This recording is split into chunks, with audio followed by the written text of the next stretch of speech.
আজকে আশ্রমে সকলে খুব খুশি হবেন বল আমাদের চারজনের রেজাল্ট দেখে।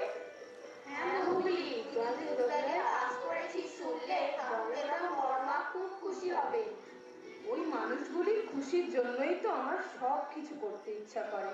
আমি ভগবান দেখিনি, তবে জামাইবাবুকে দেখলে মনে হয় ওই রকম সুন্দর বা নিখুঁত মানুষ আবার হয় নাকি, উনিই আমার ভগবান।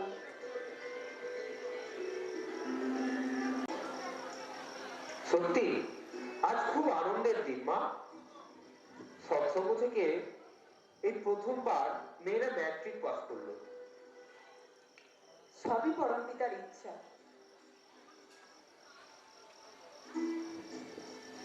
যাদের নিয়ে এত আনন্দ তারা কোথায় দেখতে পাচ্ছি না তো।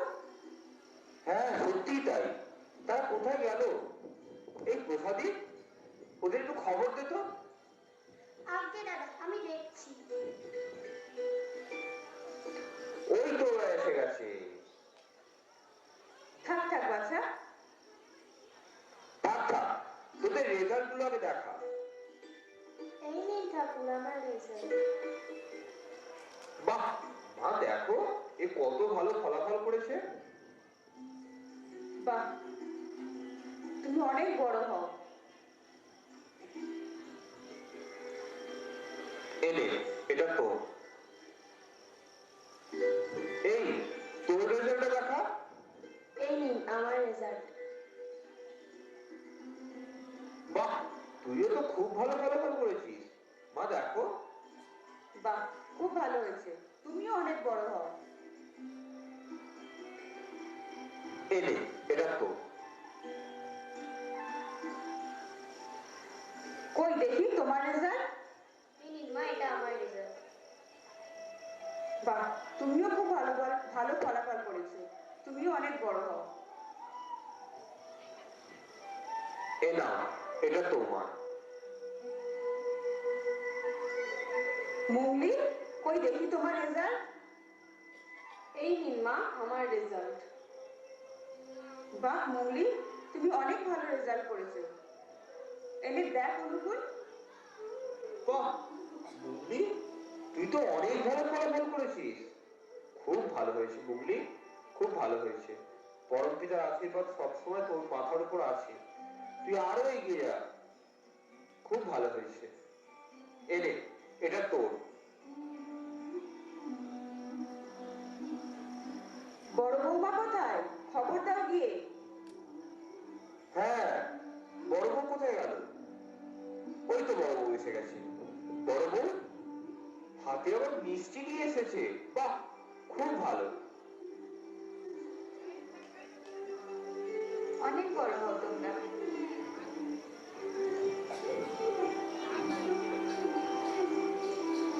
বড় বৌমা, সবাইকে মিষ্টি মুখ করাও, ওরা খুব ভালো ফলাফল করেছে। আগে মা।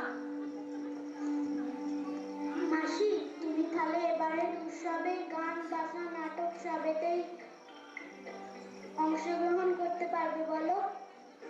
হ্যাঁ নিশ্চয়ই, আজকের এই জয় আমাদের নয়, আজকে এই জয় আমাদের আশ্রমের। তাই এসো সকলে মিলে বলি, বন্দে পুরুষোত্তমম, বন্দে পুরুষোত্তমম, বন্দে পুরুষোত্তমম, বন্দে পুরুষোত্তমম, বন্দে পুরুষোত্তমম। বন্দে পুরুষোত্তমম। জগজ্জননী মাতা মনমোহিনী দেবী কি জয়। পরম প্রেমময় শ্রী শ্রী ঠাকুর জি কি জয়। পরম আরাধ্যা বড় মা কি জয়। জয়।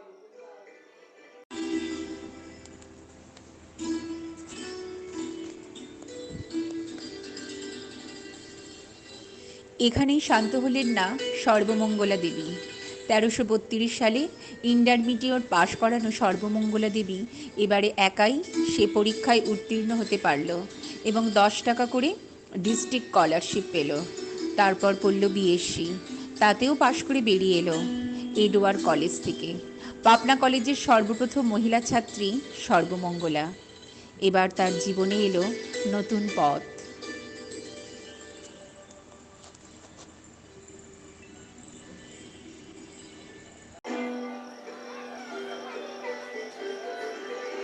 ভাই, ভাই, তুমি আমায় ডাক করিয়েছিলে?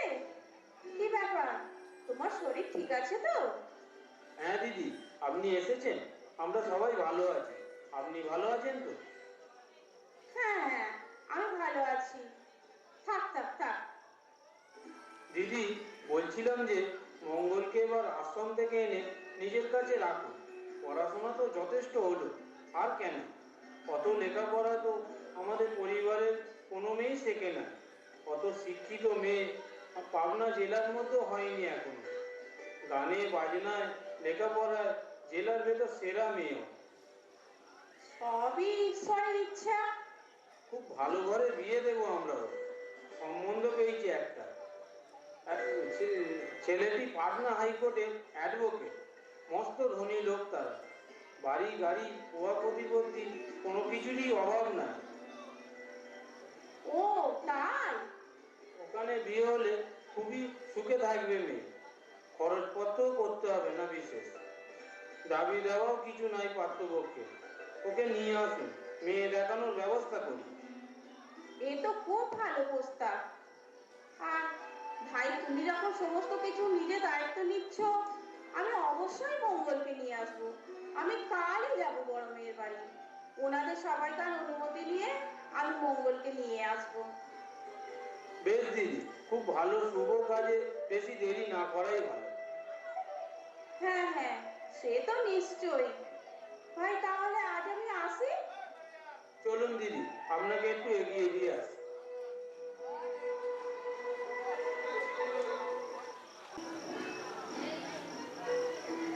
দিদি, আপনাদের সব খবর কুশল তো? হ্যাঁ, সব ঠিক আছে। আপনার শরীর ভালো তো দিদি? হ্যাঁ, ভালো আছি। বাবা, তুমি ভালো আছো তো? হ্যাঁ মা, আমি ভালো আছি। আপনার পথে আসতে কোনো অসুবিধা হয়নি তো? না বাবা। তবে এইবারে যেহেতু এসেছেন, বেশ কিছুদিন কিন্তু আশ্রমে থাকুন।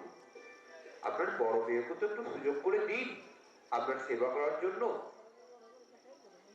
না বাবা, এবার আর আমার থাকলে হবে না।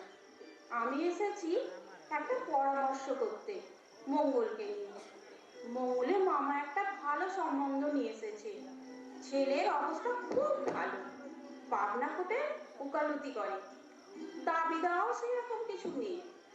মঙ্গল ভালোই থাকবে ওখানে। অনেক তো হলো পড়াশোনা। তাই বাবা, তোমাদের কি মতামত যদি একটু জানতাম তাহলে ভালোই হতো। খুব ভালো। বাহ, খুব ভালো খবর, খুব ভালো। খুব ভালো খবর, খুব ভালো। তাহলে দিদি, মুঙ্গির মতামত জানো, ও কি বলছে। ওরও মতামতের প্রয়োজন আছে তো? হ্যাঁ দিদি, সে তো নিশ্চয়ই। ওরও তো একটা ভালো মন্দ মতামত আছে। আমি মঙ্গলের সঙ্গে কথা বলে নেব। মা, তাহলে চলো, একটু বিশ্রাম করবে, চলো, এতটা পথ এসেছো। হ্যাঁ দিদি, যান, বিশ্রাম করুন একটু। হ্যাঁ মা, যান একটু বিশ্রাম করুন।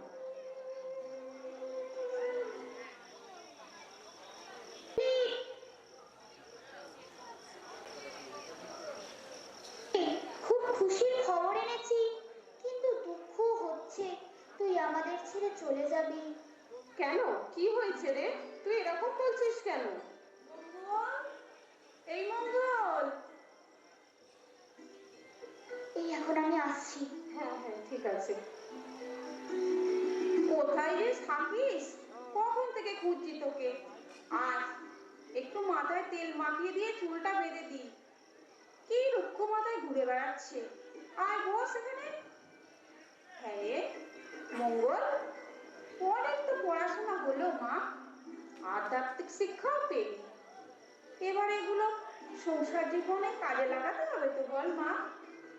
দেখ মা, অনেক বড় হয়েছিস, এবার তো বিয়েটা করতে হবে। বল, তোর মামা তোর জন্য একটা সুপাত্র দেখেছে।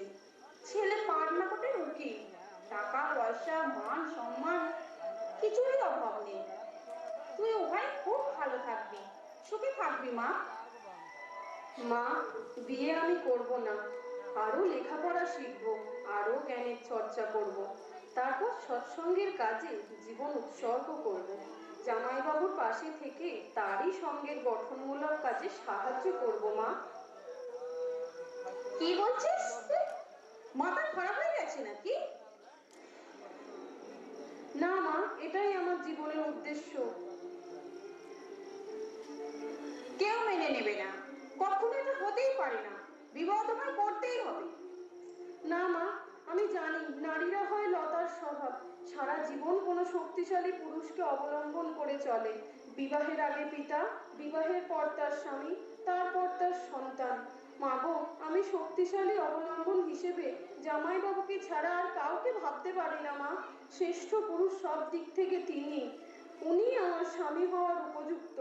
আমাকে বিবাহ করতে হলে আমি ওনাকেই বরণ করব, তৃতীয় কাউকে না। কি বলছিস তুই? মুখ পুরি মেয়ে কথাকার, দিদি নিয়ে এসে মানুষ করলো আর দিদি ঘর ভাঙবি? হায় রে আমার পোড়া কপাল! মুখ পুরি সর্বনাশী মেয়ে কথাকার। মা গো, আজকে আমি যা কিছু সবই আমার দিদি জামাইবাবুর জন্য, সেটা আমি খুব ভালোভাবেই জানি মা। তাই আমি আমার ওই দেবী সমান দিদির সারা জীবন দাসী হয়ে থাকবো। আর এই আশ্রমের মাতা যিনি আমাকে বুকে কোলে আগলে রেখেছেন, তার স্বপ্নের এই আশ্রম উন্নয়নের জন্য ওই ভগবান তুল্য মানুষটির সান্নিধ্যে থেকে আমি আমার যা কিছু শিক্ষাগুলি আশ্রমের গঠনমূলক কাজে অর্পণ করতে চাই মা। তুমি আমাকে আশীর্বাদ করো মা। আশীর্বাদ? কোনোদিন না, কোনোদিন না, কোনোদিন না, কোনোদিন না। খুব খারাপ করলি তুই, খুব খারাপ করলি। আমি মা হয়ে তোকে অভিশাপ করছি, কোনোদিন তুই সুখী হতে পারবি না, কোনোদিন না। মা শোনো, মা গো, তুমি কষ্ট পাচ্ছ মা, তুমি কষ্ট পাচ্ছ। আমি তোমাকে কষ্ট দিতে চাইনি মা, তোমাকে কষ্ট দিতে চাইনি। আমি ছোট থেকে এই আশ্রমে থেকে এই শিক্ষাই পেয়েছি, 84 লক্ষ জনি অতিক্রম করে তবে এই মানব জন্ম। মানুষের জীবনের উদ্দেশ্য ভোগ বিলাসিতা না মা, ভোগ বিলাসিতা না। মানুষের জীবনের উদ্দেশ্য ঈশ্বর দর্শন।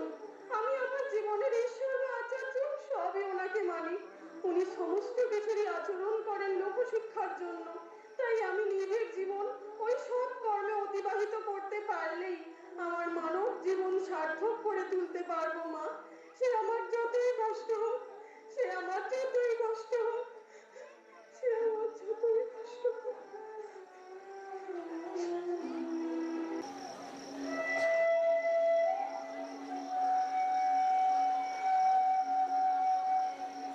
বোন, তুমি যা স্থির করেছো সে সম্বন্ধে ভালো করে ভেবে দেখেছো?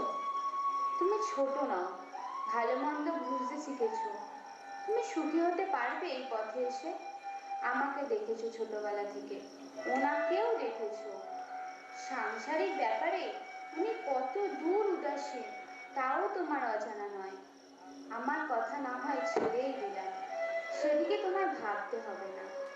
নিজের দিকে তাকিও, ভালো করে স্থিরভাবে ভেবে করো। এই দুদিনের ব্যাপার নয়, হিন্দু মেয়ের বিয়ে চিরকালের জিনিস। এই সংসারে এসে ওনাকে নিয়ে জীবন কাটাতে পারবে কিনা চিন্তা করে দেখো। ভালো সম্বন্ধ এসেছে তোমার, সেখানে বিয়ে হলে জীবন স্বাভাবিক হতো, সুখ শান্তি ভোগ করতে পেতে, স্বামী সঙ্গ মিলত। এখানে সেসব হয়তো কিছুই হবে না। যাক, তোমার উপর জোর করব না, সব ভার তোমার উপরে। যা ভালো বোঝো ভেবে করো। এই জন্যই তোমাকে ডেকেছিলাম। যাও, আমার আর কিছুই বলার নেই।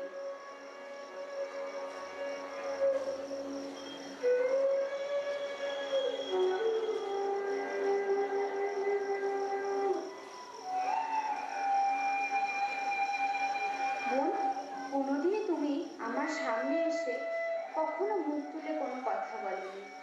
আজও নির্দ্বিধায় তোমার জীবন সৎসঙ্গের জন্য উৎসর্গ করতে যাচ্ছ, তাও কিছু বললে না। পরম পিতা তোমার অনেক শক্তি দেয়, আমার এটাই প্রার্থনা।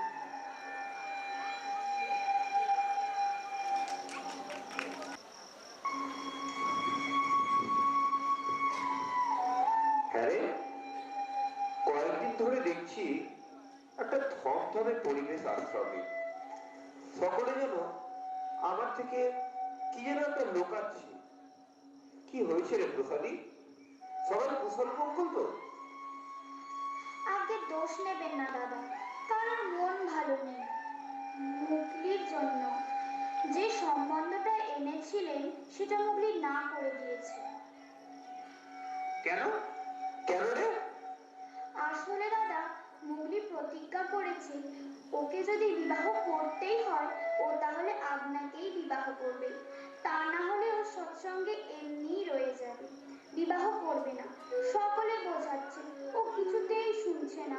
মা রাগ করে ওকে কত অভিশাপ করলো দাদা। মুগলি মুখ বুজে সব সহ্য করে নিল। বৌদিমণিও বোঝানোর চেষ্টা করে ব্যর্থ হয়েছে। কি? মুগলিকে একবার ডেকে দে তো দেখি আমার কাছে। আমি তো কিছুই জানি না এইসব। আমি ডেকে দিচ্ছি দাদা মুগলিকে।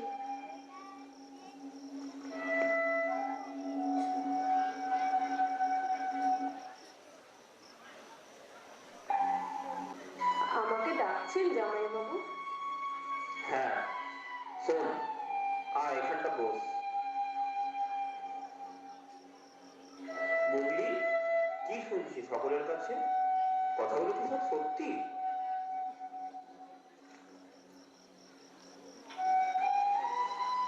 হ্যাঁ জামাইবাবু, আপনি যা শুনেছেন সব সত্যি। আমি মন স্থির করেছি, আমার সংকল্প থেকে কিছুতেই বিচলিত হব না আমি। জানবেন, কেউই আমাকে টলাতে পারবে না, আপনিও না। কিছুতেই আমি অন্যত্রে বিবাহ করব না।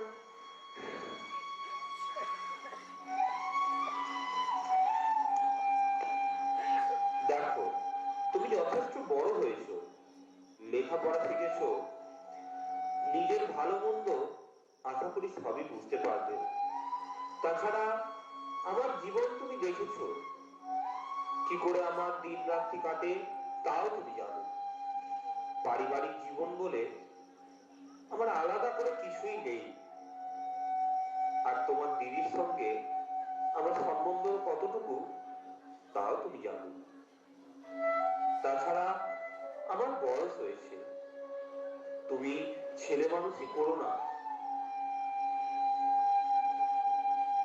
তুমি একজন ছেলে মানুষ, এমন অবস্থায় আমার জীবনের সাথে তোমার জীবন জড়িয়ে ফেলা কি উচিত হবে? ভেবে দেখো, আত্মীয় স্বজনের মনে কষ্ট দিয়ে আপনার লোককে দূরে ফেলে তুমি কি সুখী হতে পারবে, নাকি শান্তি পাবে? ছেলে মানুষই করো না মুগলি, ভেবে দেখো। আমি অনেক ভেবে দেখেছি, আমার আর ভাবার কিছুই নেই। বিয়ে যদি আমায় করতেই হয় তাহলে আমার ওই এক কথা, নইলে আজীবন কুমারী হয়ে আমি সৎসঙ্গের কাজে সাহায্য করব, এতেও আমার কোনো আপত্তি নেই। আর সুখের কথা বলছেন, সুখ মানুষের মনে, বাইরের কোনো কিছুতেই কি সুখ আনতে পারে? না এসেছে কখনো। একের যাতে সুখ, অপরেরই তো তাতে দুঃখ, এ তো হামেশাই দেখা গেছে। কাজেই আমার সুখ দুঃখ নিয়ে আমি কাউকে দায়ী করব না কখনো।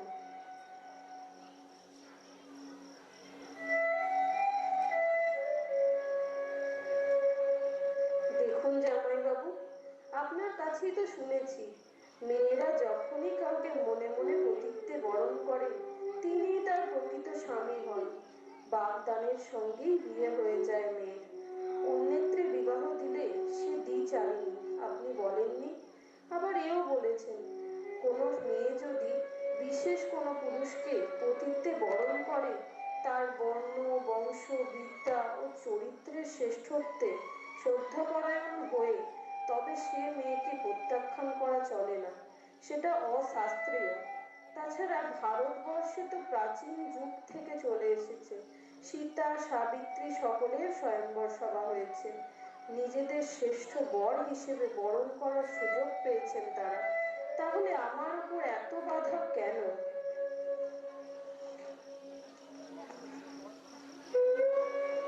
সবই তো বুঝলাম লক্ষ্মী, সবই সত্যিই বলছো, তবুও দেখো মা কি বলে।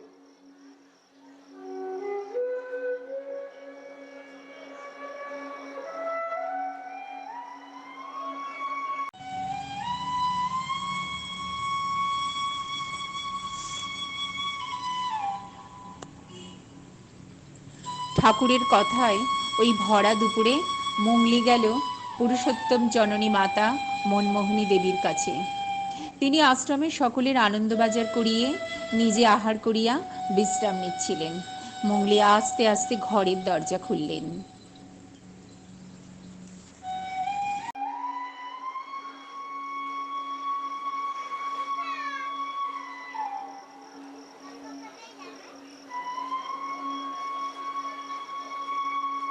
কিছু বলবে তুমি? এই কি শুনছি তোমার সম্বন্ধে? কি সব মতলব তোমার? তোমার দিদি তোমাকে আনলেন লেখাপড়া শেখালেন যত্ন করে, নইলে তুমি কোথায় পড়ে থাকতে আজ? তোমার মা ও ভাইদের কত আশা তোমার উপর, অনেক প্রত্যাশা করেন তারা, তুমি তাদের কষ্ট দিচ্ছ। তাছাড়া শরীরের কষ্ট খুবই বড় কষ্ট মেয়ে মানুষের জীবনে। তুমি নিশ্চয়ই বুঝতে শিখেছো সেই কষ্ট।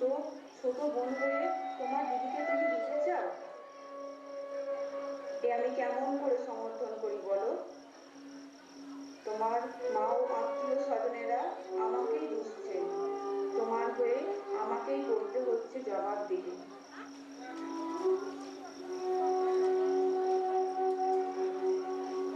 তোমার মা যে সম্বন্ধটি এনেছে সেখানে মত দাও, স্বাভাবিক পথে চলো, সুখী হও তুমি।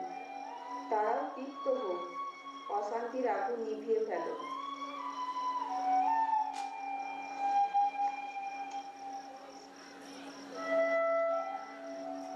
মা, আপনি একটা ব্যবস্থা করুন, ইচ্ছে করলেই পারেন আপনি। পাপ কাজ তো কিছুই করতে চাইছি না মা, হিন্দু শাস্ত্রেই তো এর সমর্থন রয়েছে। আপনি জানেন কারোর কোনো কষ্টের কারণ হব না আমি। দেখবেন আপনি, দিদির আমি দাসী হয়ে থাকবো, সেবা করবো তাকে চিরদিন। তাকে খুশি করাই হবে আমার জীবনের ব্রত।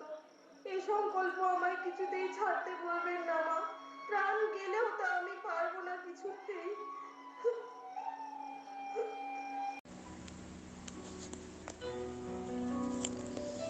আশ্রমের পরিবেশ হয়ে উঠল থমথমে, নিস্তব্ধ, অশান্ত পরিবেশ। অবশেষে 1334 সালের অঘ্রাণ মাসে গোধূলি লগ্নে কোমর বেঁধে দাঁড়ালেন জননী মনমোহিনী দেবী। সন্তান রক্ষার তাগিদে সমস্ত বিরুদ্ধ শক্তিকে অগ্রাহ্য করে রুখে দাঁড়ালেন তিনি। ব্যবস্থা করলেন সব, পুরোহিত ডাকলেন, যথাশাস্ত্র মেনে সমর্পণ করলেন ওকে অনুকূল চন্দ্রের হাতে।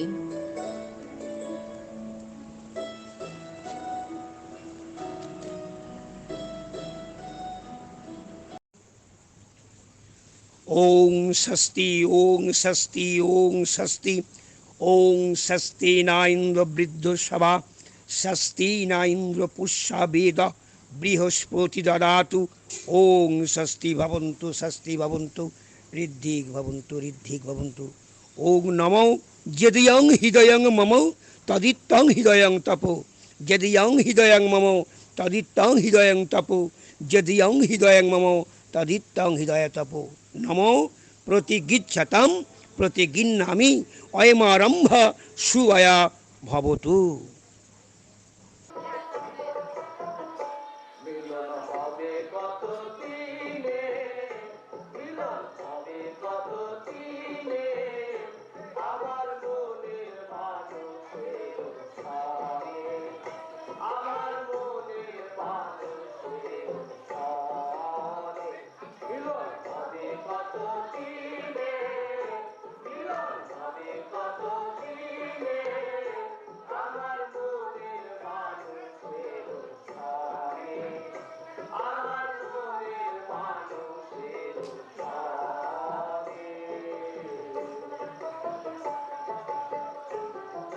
আরে কি মিষ্টি লাগছে তোকে। তোর বিবাহে আমি কোনো আড়ম্বর করতে পারলাম না, কিন্তু তোকে আমার পুত্রবধূ হিসাবে স্বীকার করলাম। তুই এই সংসার জীবনে জয়ী হ। ওখানে নয়, তোর স্থান আমার বুকে।